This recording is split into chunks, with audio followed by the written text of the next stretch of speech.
Hello everyone, welcome to Anushruti art zone.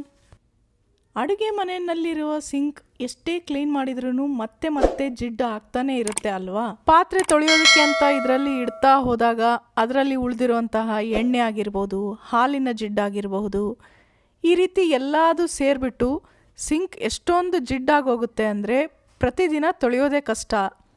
ಆದರೆ ನಾನಿವತ್ತು ನಿಮಗೆ ಒಂದು ಐಡಿಯಾ ತೋರಿಸ್ತಾ ಇದ್ದೀನಿ. ಈ ರೀತಿಯಾಗಿ ನೀವು ಸಿಂಕನ್ನು ಕ್ಲೀನ್ ಮಾಡಿದರೆ ಬೇಗನೆ ಕ್ಲೀನ್ ಆಗುತ್ತೆ. ಅದಕ್ಕೋಸ್ಕರ ನಿಮಗಿಲ್ಲಿ ಬೇಕಾಗಿರೋವಂಥದ್ದು ಎರಡೇ ಪದಾರ್ಥ. ಒಂದು ಸೋಡಾ ಪುಡಿ, ಇನ್ನೊಂದು ನಿಂಬೆಹಣ್ಣು.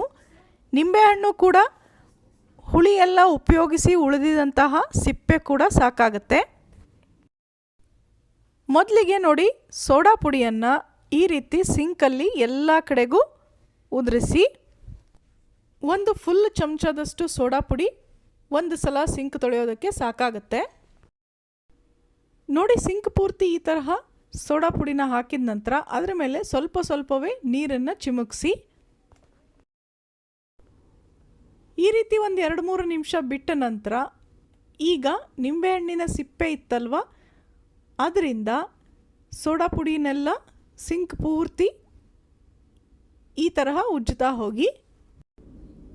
ಉಪಯೋಗಿಸಿರುವಂತಹ ನಿಂಬೆಹಣ್ಣಿನ ಸಿಪ್ಪೆನಲ್ಲಿ ಉಳಿದಿರುವ ಹುಳಿನೇ ಸಾಕಾಗುತ್ತೆ.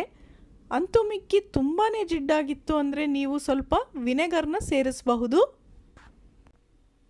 ಪ್ರತಿನಿತ್ಯ ಪಾತ್ರೆ ಎಲ್ಲ ತೊಳೆದಾದ್ಮೇಲೆ ನಾವು ಸಿಂಕನ್ನು ಕ್ಲೀನ್ ಮಾಡ್ತಾನೆ ಇರ್ತೀವಿ. ಹಾಗೆಯೇ 2-3 ದಿನಕ್ಕೆ ಒಂದು ಸಲ ನೀವು ಈ ತರಹ ಕ್ಲೀನ್ ಮಾಡಿಕೊಂಡ್ರೆ ಪೂರ್ತಿಯಾಗಿ ಕ್ಲೀನ್ ಆದಾಗೂ ಆಗುತ್ತೆ. ಯಾವುದೇ ರೀತಿಯ ಹುಳ ಆಗಲಿ, ಇರುವೆ, ಜಿರಳೆ ಏನೂ ಬರೋದಿಲ್ಲ. ಪದೇ ಪದೇ ಮಾಡೋದಕ್ಕೆ ಆಗಲಿಲ್ಲ ಅಂದರೆ ಅಟ್ಲೀಸ್ಟ್ ವಾರಕ್ಕೆ ಒಂದು ಸಲ ಆದರೂ ಈ ರೀತಿ ಮಾಡೋದನ್ನು ಅಭ್ಯಾಸ ಮಾಡ್ಕೊಳ್ಳಿ. ನೋಡಿ, ಹೀಗೆ ಎಲ್ಲ ಕಡೆಗೂ ನಿಂಬೆಹಣ್ಣಿನ ಸಿಪ್ಪೆಯಿಂದ ಉಜ್ಜಿದ ನಂತರ ಆ ಸೋಡಾ ಪುಡಿ ಪೂರ್ತಿಯಾಗಿ ಮೆಲ್ಟ್ ಆಗಿ ಹೋಯಿತು ಅಲ್ವಾ. ಈಗ ನೀರಿನಿಂದ ಪೂರ್ತಿ ಸಿಂಕನ್ನು ತೊಳಿಬೇಕು. ನಾವಿಲ್ಲಿ ಯಾವುದೇ ರೀತಿಯ ಸೋಪ್ ಆಗಲಿ, ಸೋಪಿನ ಪೌಡರ್ ಆಗಲಿ, ಪಾತ್ರೆ ತೊಳೆಯೋ ಲಿಕ್ವಿಡ್ ಆಗಿರಬಹುದು, ಏನನ್ನೂ ಉಪಯೋಗಿಸಿಲ್ಲ. ಕೇವಲ ನಿಂಬೆಹಣ್ಣು, ಅದು ಕೂಡ ಉಳಿದಿರುವಂತಹ ಸಿಪ್ಪೆ, ಜೊತೆಗೆ ಸ್ವಲ್ಪ ಸೋಡಾ ಪುಡಿ. ನೋಡಿ, ಕೇವಲ ಅದಿಷ್ಟರಿಂದಾನೇ ಸಿಂಕ್ ಪೂರ್ತಿಯಾಗಿ ಕ್ಲೀನ್ ಆಯಿತು ಅಲ್ವಾ. ಸೈಡ್ಗೆಲ್ಲ ಸರಿಯಾಗಿ ನೀರು ಹಾಕೋದಕ್ಕೆ ಬರಲಿಲ್ಲ ಅಂದರೆ ಈ ರೀತಿ ಲೋಟದಿಂದ ತೊಗೊಂಡ್ಬಿಟ್ಟು ಸೈಡ್ಗಳನ್ನು ನೋಡಿ ಈ ತರಹ ನಾವು ತೊಳಿಬಹುದು. ಈ ತರಹ ಸಿಂಪಲ್ ಹಾಗೆಯೇ ಎಫೆಕ್ಟಿವ್ ಐಡಿಯಾಗಳಿಂದ ಮನೆಯಲ್ಲಿರುವ ವಸ್ತುಗಳಿಂದನೇ ಬಾತ್ರೂಮನ್ನು ಹೇಗೆ ಕ್ಲೀನ್ ಮಾಡ್ಕೋಬಹುದು, ಅಡುಗೆ ಮನೆಯಲ್ಲಿ ಹೇಗೆ ಕ್ಲೀನ್ ಮಾಡ್ಕೋಬಹುದು, ಇದನ್ನೆಲ್ಲ ನಮ್ಮ ಚಾನಲ್ನಲ್ಲಿ ಇರುವಂತಹ ಹಲವಾರು ವಿಡಿಯೋಗಳಲ್ಲಿ ನಿಮಗೆ ಸಿಗುತ್ತೆ. ನೋಡಿ, ಕೇವಲ ಎರಡೇ ವಸ್ತುಗಳನ್ನು ಬಳಸಿ ಸಿಂಕ್ ಹೇಗೆ ಫಳಫಳ ಅನ್ನೋ ಹಾಗೆ ಆಯ್ತಲ್ವಾ. ನೀವು ಎಲ್ಲರೂ ಮಿಕ್ಸರನ್ನು ಉಪಯೋಗಿಸ್ತಾ ಇರ್ತೀರಿ ಅಲ್ವಾ. ಅದರ ಜಾರಂತೂ ಆವಾಗವಾಗ ಕ್ಲೀನ್ ಮಾಡ್ತಾ ಇರ್ತೀವಿ. ಆದರೆ ಅದರ ಮಿಷಿನ್, ಅದರ ಕ್ಲೀನಿಂಗ್ ಬಗ್ಗೆ ನಾವು ಅಷ್ಟೊಂದು ಗಮನ ಹರಿಸೋದೇ ಇಲ್ಲ. ಕೆಲವೊಂದು ಸಲ ಮಿಕ್ಸಿ ಮಾಡೋವಾಗ ಇದ್ರ ಮೇಲೆ ಏನಾದರೂ ಚೆಲ್ಲಿರುತ್ತೆ ಅಥವಾ ಧೂಳಾಗಿರುತ್ತೆ. ಇದರಿಂದ ಮಿಕ್ಸರ್ನ ಮೆಷಿನ್ ಕೂಡ ನಾವು ಕ್ಲೀನ್ ಮಾಡಬೇಕಾಗತ್ತೆ ಅಲ್ವಾ. ಅದಕ್ಕೆ ನೋಡಿ, ನಮಗಿಲ್ಲೊಂದು ಪೇಸ್ಟ್ ಮಾತ್ರನೇ ಬೇಕಾಗಿದೆ. ಯಾವುದಾದ್ರೂ ಹಳೆಯ ಉಳಿದೋಗಿರುವಂತಹ ಪೇಸ್ಟನ್ನು ಕೂಡ ಬಳಸಬಹುದು, ಅಥವಾ ನೀವು ರೆಗ್ಯುಲರ್ ಆಗಿ ಪ್ರತಿನಿತ್ಯ ಉಪಯೋಗಿಸುವಂತಹ ಪೇಸ್ಟನ್ನು ಕೂಡ ಬಳಸಬಹುದು. ಸ್ವಲ್ಪ ಪೇಸ್ಟನ್ನು ಒಂದು ಚಿಕ್ಕ ಬಟ್ಟಲಿನಲ್ಲಿ ನೀವು ತೆಗೆದುಕೊಳ್ಬೇಕಾಗತ್ತೆ. ನೋಡಿ, ನಾನು ಈ ಬಟ್ಟಲಿನಲ್ಲಿ ಬೇಕಾಗಿರುವಷ್ಟು ಪೇಸ್ಟನ್ನು ಹಾಕ್ತಾಯಿದ್ದೀನಿ. ಇದಕ್ಕೀಗ 1-2 ಚಮಚದಷ್ಟು ನೀರನ್ನು ಸೇರಿಸ್ಕೋಬೇಕು.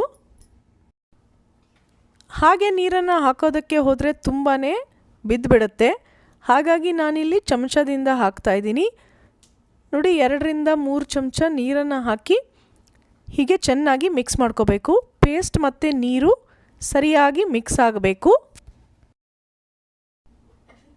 ನೋಡಿ, ಈ ಕನ್ಸಿಸ್ಟೆನ್ಸಿಗೆ ಬಂದರೆ ಸಾಕು. ತುಂಬಾ ತೆಳುವಾಗೋದು ಬೇಡ, ಹಾಗೆಯೇ ಗಟ್ಟಿಯಾಗಿ ಕೂಡ ಉಳಿದಿರಬಾರ್ದು.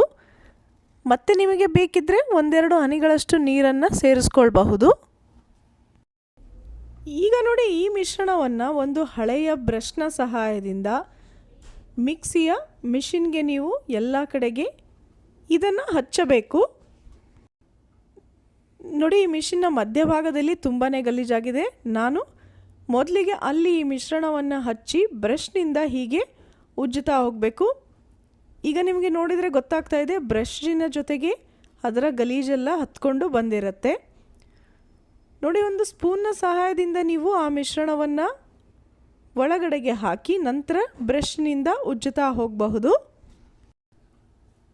ಫ್ರೆಂಡ್ಸ್, ಈ ತರಹದ ಕ್ಲೀನಿಂಗ್ ವಿಡಿಯೋಗಳಾಗಿರಬಹುದು, ಹಳೆಯ ಬಟ್ಟೆಗಳ ಉಪಯೋಗ ಆಗಿರಬಹುದು, ವೇಸ್ಟ್ ಆಗಿರುವಂತಹ ಕಾರ್ಡ್ಬೋರ್ಡ್ ಡಬ್ಬಿಗಳ ಉಪಯೋಗ ಆಗಿರಬಹುದು, ನಮ್ಮ ಚಾನಲ್ನಲ್ಲಿ ನಿಮಗೆ ಎಲ್ಲ ರೀತಿಯ ವಿಡಿಯೋಗಳು ಕೂಡ ಸಿಗುತ್ತೆ.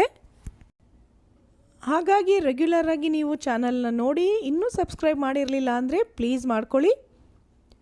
ನೋಡಿ, ಈ ಮಿಶ್ರಣವನ್ನು ಇಲ್ಲಿ ಹಾಕಿ ನಾನು ಬ್ರಷ್ನಿಂದ ಚೆನ್ನಾಗಿ ಉಜ್ಕೋತಾ ಇದ್ದೀನಿ. ನಂತರ ಒಂದು ಟಿಶ್ಯೂ ಪೇಪರ್ ಅಥವಾ ಹಳೆಯ ಬಟ್ಟೆಯನ್ನು ತೊಗೊಂಡ್ಬಿಟ್ಟು ನೀವು ಅದನ್ನು ಒರೆಸಿ ತೆಗೆದು ಬಿಡಬಹುದು. ನೋಡ್ತಾ ಇದ್ದೀರಲ್ವ, ಇದರಲ್ಲಿ ಉಳಿದಂತಹ ಎಲ್ಲ ಗಲೀಜು ಈ ಪೇಪರ್ಗೆ ಹತ್ಕೊಂಡು ಬಂತು. ಇದೇ ರೀತಿಯಾಗಿ ಇನ್ನೊಂದು ರೌಂಡ್ ಕ್ಲೀನ್ ಮಾಡ್ಕೋಬೇಕಾಗತ್ತೆ. ಆಗ ಮಿಕ್ಸರ್ ಪೂರ್ತಿಯಾಗಿ ಕ್ಲೀನ್ ಆದ ಹಾಗೆ ಆಗುತ್ತೆ. ನೋಡಿ, ಮತ್ತೆ ನಾನು ಬ್ರಷ್ನಿಂದ ಈ ಮಿಶ್ರಣದ ಜೊತೆಗೆ ಉಜ್ಜುತ್ತಾ ಇದ್ದೀನಿ. ಇಲ್ಲಿಯವರೆಗೂ ನಾವು ನೋಡಿ ಈ ಮಿಷಿನ್ನ ಮಧ್ಯಭಾಗದಲ್ಲಿ ಮಾತ್ರ ಕ್ಲೀನ್ ಮಾಡಿದ್ವಿ. ಇದೇ ರೀತಿಯಾಗಿ ನೀವು ಸೈಡ್ನಲ್ಲಿ ಹಾಗೆ ಅದರ ಬಟನ್ಗಳಿರುತ್ತಲ್ವ ಅಲ್ಲಿ ಎಲ್ಲ ಕಡೆಗೂ ಈ ಮಿಶ್ರಣವನ್ನು ಸರಿಯಾಗಿ ಹಚ್ಚಿ ಬ್ರಷ್ನಿಂದ ಒಂದು ರೌಂಡ್ ಉಜ್ಜುತ್ತಾ ಹೋಗಬೇಕು. ಆಗ ಏನೇ ಇದರಲ್ಲಿ ಗಲೀಜು ಹತ್ತಿದ್ರೂ ಧೂಳಾಗಿದ್ರೂ ಚೆನ್ನಾಗಿಯೇ ಕ್ಲೀನ್ ಆಗುತ್ತೆ. ನೋಡಿ, ಇದರ ಬಟನ್ಗಳ ಹತ್ರ ನಾವು ಕೈನಲ್ಲಿ ಒರೆಸ್ಕೊಂಡ್ರೆ ಅಷ್ಟು ಸರಿಯಾಗಿ ಕ್ಲೀನ್ ಆಗೋದಿಲ್ಲ. ಅದೇ ಬ್ರಷ್ನಿಂದ ಉಜ್ಜೋದ್ರಿಂದ ಅದರಲ್ಲಿರುವಂತಹ ಬ್ರಿಸಲ್ಸ್ ಮಧ್ಯ ಮಧ್ಯ ಪೂರ್ತಿಯಾಗಿ ಕ್ಲೀನ್ ಮಾಡುತ್ತೆ. ಅಡುಗೆ ಮಾಡುವಾಗ ಗಡಿಬಿಡಿಯಲ್ಲಿ ಮಿಕ್ಸಿಯನ್ನು ಮಾಡ್ಕೊಂಡಿರ್ತೀವಲ್ವ, ಆಗ ಇದ್ರ ಮೇಲೆಲ್ಲ ಏನಾದರೂ ಚೆಲ್ಲಿರುತ್ತೆ, ತಕ್ಷಣಕ್ಕೆ ಒರೆಸ್ಕೊಳ್ಳೋದಕ್ಕೆ ಆಗಿರೋದಿಲ್ಲ. ಹಾಗೆ ಬಿಟ್ಟುಬಿಟ್ರೆ ಒಣಗೋಗಿ ಗಲೀಜಾಗಿಬಿಟ್ಟಿರುತ್ತಲ್ವ, ಅದನ್ನೆಲ್ಲ ನೀವು ಇದರಿಂದ ಚೆನ್ನಾಗಿ ಕ್ಲೀನ್ ಮಾಡ್ಕೊಳ್ಬಹುದು. ಎಲ್ಲ ಕಡೆಗೂ ಬ್ರಷ್ನಿಂದ ಉಜ್ಕೊಂಡಾದ ನಂತರ ನಾನು ಒಂದು ಟಿಶ್ಯೂ ಪೇಪರ್ನಿಂದ ಇದನ್ನೆಲ್ಲ ಒರೆಸ್ತಾ ಬರ್ತಾ ಇದ್ದೀನಿ. ಟಿಶ್ಯೂ ಪೇಪರ್ ಬೇಡ ಅಂದರೆ ನೀವು ಒಂದು ಒಳ್ಳೆಯ ಕ್ಲೀನ್ ಆಗಿರುವಂತಹ ಬಟ್ಟೆಯಿಂದ ಕೂಡ ಒರೆಸಬಹುದು. ಆದರೆ ಯಾವುದೇ ಕಾರಣಕ್ಕೂ ನೀರು ಹಾಕಿ ಮಾತ್ರ ತೊಳೆಯೋದಕ್ಕೆ ಹೋಗಬೇಡಿ. ನೀರು ಹೋದರೆ ಆಮೇಲೆ ಮಿಷಿನ್ ಕೆಟ್ಟು ಹೋಗುವಂತಹ ಚಾನ್ಸಸ್ ಇರುತ್ತೆ. ಅಲ್ಲದೆ ಇದನ್ನು ಪ್ಲಗ್ ಮಾಡುವಾಗ ಕೂಡ ನೀವು ಪೂರ್ತಿಯಾಗಿ ಡ್ರೈ ಆಗಿರುವಂತೆಯೇ ನೋಡ್ಕೋಬೇಕು. ನೀವು ಈ ಐಡಿಯಾನ ಟ್ರೈ ಮಾಡಿ ನೋಡಿ, ಹೇಗೆ ಅನ್ನಿಸ್ತು ಅಂತ ಕಮೆಂಟ್ ಮಾಡಿ ತಿಳಿಸಿ. ನಿಮ್ಮೆಲ್ಲರಿಗೂ ಈ ವಿಡಿಯೋ ಇಷ್ಟ ಆಗಿದೆ ಅಲ್ವಾ? ಹಾಗಿದ್ರೆ ಲೈಕ್ ಮಾಡಿ, ಬೇರೆಯವ್ರ ಜೊತೆಗೆ ಶೇರ್ ಕೂಡ ಮಾಡಿ. ನೀವಿನ್ನೂ ಚಾನಲ್ನ ಸಬ್ಸ್ಕ್ರೈಬ್ ಮಾಡಿರಲಿಲ್ಲ ಅಂದರೆ ಪ್ಲೀಸ್ ಈಗಲೇ ಸಬ್ಸ್ಕ್ರೈಬ್ ಮಾಡ್ಕೊಳ್ಳಿ. ಮತ್ತೆ ಸಿಗೋಣ ಇನ್ನೊಂದು ಇಂಟ್ರೆಸ್ಟಿಂಗ್ ಹಾಗೆ ಯೂಸ್ಫುಲ್ ವಿಡಿಯೋ ಜೊತೆ. ಧನ್ಯವಾದಗಳು.